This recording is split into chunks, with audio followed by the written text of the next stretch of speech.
За сайн байцгаана уу? Өнөөдөр би та бүхэнд бас нэгэн чухал аппликейшнийг танилцуулъя гэж бодож байна. Тэгэхээр энэ аппликейшн бол Dear Translate буюу эрхэм орчуулагч гэдэг энэ татны зурагтай аппликейшн юм аа. За энэ бол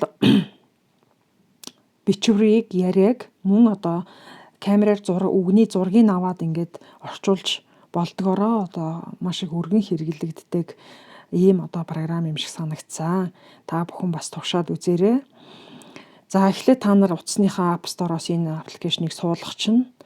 За дотор нь ороод яаж ажиллахыг нь харуулъя. За жишээлбэл ингээд юугаар бичвэрээр бол 1 2 3 гэж би биччихлээ. Тэгэхээр энд яах вэ гэхээр ингээд гараад ирж байгаа. За тэгээ хилээ та нар бас сольж болно. Түгээмэл хэрэглэдэг хэлнүүд бол нэлээд сайн орчуулдаг. Хөгжүүлэлт нь нэлээд сайн байж байгаа. За яриагаар яаж орчуулгыг нь харъя.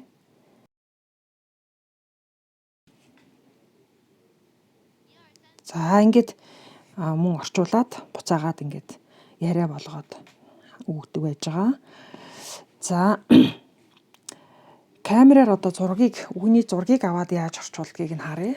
За жишээлбэл энд би нэг ийм бичиг гаргасан байна. За энэний зургийг нь авъя.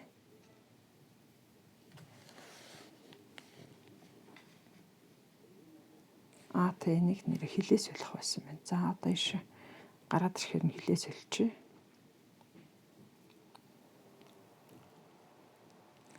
За энэ хоёр хилээ ингэ соличих. Хятадаас англи руу орчуулах гэж байгаа. За ингэ сайхан орчуулга гаргаад ирж байгаамаа. За тэгээд энэ орчуулгын бас юу нь бол нэлээд гайгүй ер нь бол алдаа мадаг их багтаа орчуулдаг юм шиг ингэ санагцсан. За та бүхэн бас яг энэ аппликейшнийг бас ашиглаад бүтээгдэхүүний шошгон дээр байгаа янз бүрийн тайлбар заавруудыг бас орчуулахад их амар байдаг. За тэгээд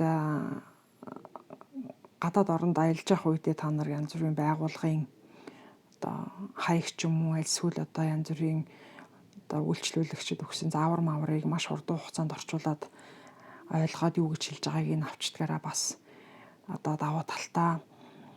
За